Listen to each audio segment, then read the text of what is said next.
If your curiosity is endless, you're in the right place. Dive into the dark. Every crime hides secrets. All right, so picture this. You're back in 1937. Amelia Earhart, already like a legend for flying solo across the Atlantic, right? She's trying to fly all the way around the globe. Wow. 29,000 miles. And get this, they're using like celestial navigation radio signals. Okay, can you imagine? Yeah, talk about intense. But then poof, on the last leg of the journey, she just vanishes. Gone, no trace. It's crazy. So in this deep dive, we're going to try to figure out what really happened to Amelia Earhart. Sounds good to me. We're mainly using an episode of the True Crime and Mysteries podcast. It's called Amelia Earhart, Unsolved Mystery of the Skies.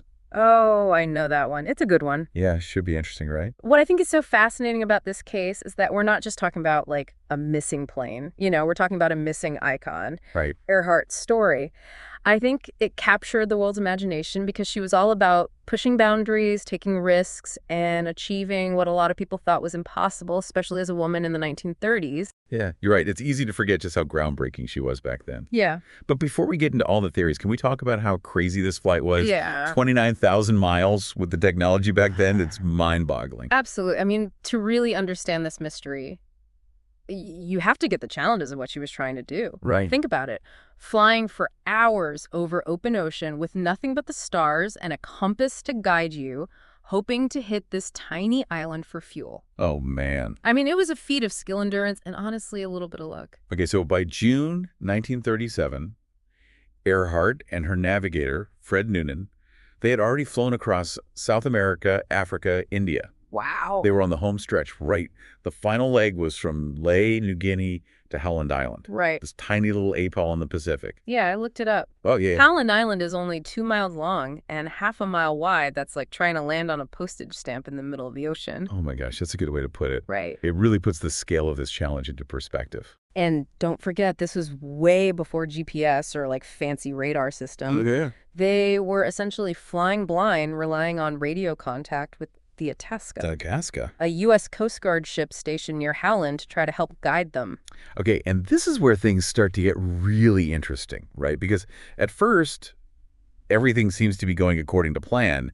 You know, they take off from Laia on July 2nd, and they're talking to the Itasca regularly. Right. But then things start to go wrong. Yeah, that's when it gets really interesting. The radio transmissions, they start to get more and more frantic. Oh, no. Earhart starts reporting, like, bad weather trouble finding the island, and the worst part, dwindling fuel. Oh, my gosh. Yeah, you can hear the tension, just rising in her voice as she sends those messages. It's like you can almost feel the desperation in her voice in those radio transcripts.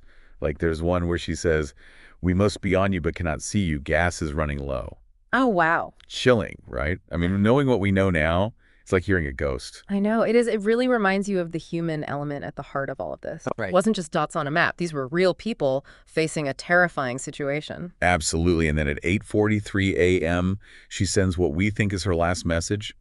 She says, "We are running north and south." Oh, gosh. Almost like she's desperately trying to find like a landmark or anything to get her bearings, and then silence.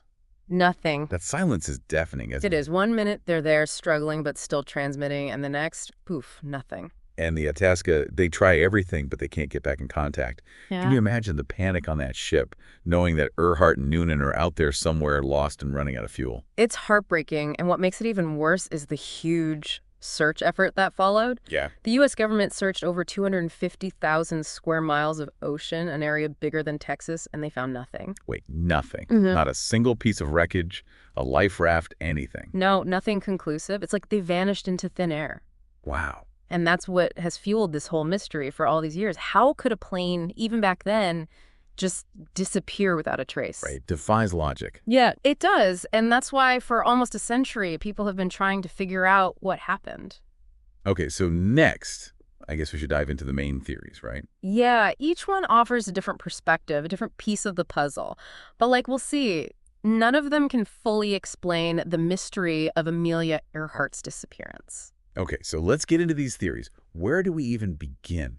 There are so many different explanations out there. Well, the simplest one, and probably the one most people have heard of, is the crash and sink theory. All right, crash and sink, lay it on me. It's pretty much what it sounds like. The theory says that Earhart's plane just ran out of fuel and crashed somewhere in the Pacific Ocean. Okay. And given how massive that area is and how deep the ocean can get, it's totally possible the wreckage is down there just lost in the abyss. Right, it's like trying to find a needle in a haystack or a grain of sand on a beach. Oh. But haven't there been modern expeditions with like sonar and stuff? Yeah. You'd think they'd be able to find something. Oh, there have been tons of expeditions over the years using all sorts of high-tech equipment. But the ocean is tricky. You know, currents, underwater terrain, even just the way sound travels through water, it all makes finding something like a plane incredibly difficult. So crash and sink is possible, we just haven't found the evidence yet. Okay, I can see it. What's next? This is where it gets really interesting. The Nikomaro hypothesis suggests that Earhart and Noonan didn't crash into the ocean at all, but instead they managed to land on Nikomaro, which is this remote island hundreds of miles away from Howland. Oh, if they landed safely, why didn't they just radio for help? Well, that's the million-dollar question. Right. The theory is that their radio was damaged, or maybe they just couldn't get a strong enough signal out. Okay. Remember, this was 1937. Radio technology wasn't exactly what it is today. Yeah, that's true. Okay, I'll bite. Yeah. What's the evidence for this Nikomaro landing? Well, in 1940, a British expedition found some human bones on Nikomaro. Oh, wow. And at first they thought they belonged to a man, but later studies argued that they could actually be from a woman of Earhart's height and build. Okay, now we're talking this bone discovery could be huge, but what are the chances that it's actually Earhart? Well, that's where it gets a little frustrating. The bones themselves have been lost, so we can't do any modern DNA testing on them. Seriously, they lost the bones. Talk about a setback. I know it's a huge blow to solving this mystery, but there's more. They also found a woman's shoe on the island, Okay. along with a piece of aluminum that some experts think might match the type used in Earhart's plane. See, now that's what I'm talking about, a shoe, a piece of the plane. It all seems to point to Nikomaro, but wouldn't they have found more wreckage if the plane actually landed there? You have to remember, Nikomaro is a coral atoll. Right. The terrain is rough, the ocean is relentless, and over 80 years have passed. Yeah, good point. It's entirely possible that any remaining wreckage has been scattered, eroded, or even washed out to sea. All right. All right, I'm starting to see how this whole mystery is like a giant jigsaw puzzle with half the pieces missing. What other theories do we have to work with? Well, there's the theory that Earhart and Noonan were captured by the Japanese military. Wait, seriously, the Japanese, what would they have wanted with Amelia Earhart? Ooh, remember, this was just a few years before World War II. Right. Tensions were high, and there was a lot of suspicion between countries. Yeah. Some people believe that Earhart and Noonan might have accidentally flown into Japanese territory and were mistaken for spies. That sounds pretty intense. Yeah. So what happened to them according to this theory? Did they die in captivity? Were they interrogated? Well, there are a bunch of different accounts, some claiming that Earhart was taken to Saipan and either died there or was executed. Wow. There's even a story that she was forced to broadcast Japanese propaganda, but what?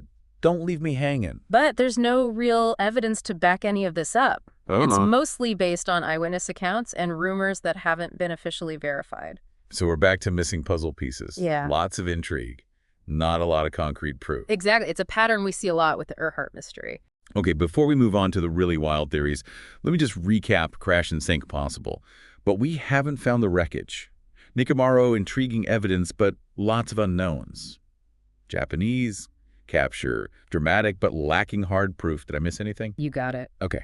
But you know, we can't talk about Amelia Earhart without mentioning the most outlandish theory of all, the one where she survives and lives out her life in secret. Oh yeah, the secret identity thing. I've heard about this one.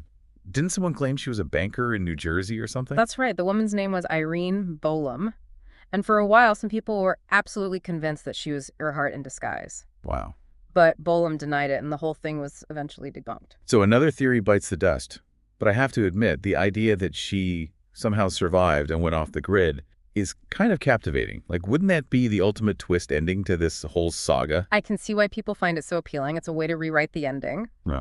You know, imagine that she escaped her fate and lived this quiet life somewhere, but the evidence just isn't there to support it.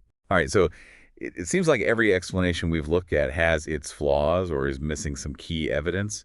Is that the ultimate takeaway here, that we're just never going to know for sure what happened to Amelia Earhart? It's a tough one, but yeah, that might be the case. Yeah. But, you know, sometimes the mystery itself is more compelling than any definitive answer. I get that. It's like, even though we might never know exactly what happened, the search for answers keeps her story alive, and it forces us to confront the unknown, to acknowledge that there are still mysteries out there that we may never fully solve. That's a great way to put it, and maybe that's part of why Amelia Earhart's disappearance continues to fascinate us. Even after all these years, it's a reminder that there are limits to what we can know, and sometimes the most enduring questions are the ones that remain unanswered. So here we are. We've gone through all these different theories about what happened to Amelia Earhart, and it seems like we're no closer to a real answer than when we started. It's almost like the more we dig into it, the deeper the mystery gets. I know, right? And that's a testament to how captivating this mystery is. I mean, even after almost 100 years, all this research, all these expeditions, we still have more questions than answers. Yeah. It's like the lack of a solution has made Earhart's story even more intriguing. I think that's a great point because we don't have that, satisfying ending. Everyone's imagination runs wild. Yeah. We fill in the blanks ourselves with our own theories, our own hopes, even our own fears. Right. It's like it becomes a story that we, as listeners, as researchers, we're constantly trying to finish. And in a way, that's what makes it so interesting. I think, we're drawn to these unsolved mysteries because they challenge us, they make us think critically, and they force us to, confront the limits of what we know. I totally agree with you there. Thinking back on all the evidence we've talked about, which theory do you find most compelling? I'm kind of leaning towards the Nicumero hypothesis, even with those missing bones, the shoe, the aluminum. I mean, it's hard to ignore those clues. What about you? I have to say I'm drawn to that one too. The evidence, while circumstantial, is really intriguing. But at the same time, I can't completely dismiss the crash and sink theory either. I mean, the Pacific Ocean is massive, and it's totally possible the wreckage is out there somewhere just waiting to be found. It's like the ocean is holding on to its secrets, Yeah. Daring us to try and find them. Yeah. But maybe that's part of the allure, the possibility that one day new technology or just some lucky discovery could finally tell us what happened to Earhart and Noonan. Right. It keeps that hope alive. It does. And Yeah. even if we never find that missing piece of the puzzle, the search itself has value, right? Oh, absolutely. It's led to new technologies being developed, new areas being explored, and even historical records being re-examined. It really shows how curious humans are and how much we want to learn. It does. And I think it also shows the power of Earhart's legacy. She was a pioneer and adventurer, someone who wasn't afraid to push the limits. Absolutely. And her story continues to inspire us to this day, even though it ended in such a mysterious and tragic way. She was a symbol of courage, determination, and believing that we can achieve great things. And even though her last flight is still a mystery, the spirit of exploration and adventure that she embodied lives on. For sure. So what about you, listeners? Which theory do you think is most likely? What else about Earhart's story makes you curious? We encourage you to keep looking into it, keep exploring, and keep that sense of wonder. There are so many resources out there online, historical archives, research projects. Who knows, maybe you'll be the one to finally solve this mystery. And remember, even if we never find all the answers, the journey of exploration is just as rewarding as the destination. Well said. Amelia Earhart's story reminds us that we as humans love a good challenge. We love going after the unknown, and we believe that anything is possible. So keep that spirit alive, keep asking questions, and never stop exploring the mysteries around us. Well said. And on that note, we'll wrap up this deep dive until next time. Keep those minds curious, and may all your searches for knowledge be as interesting as the mystery of Amelia Earhart.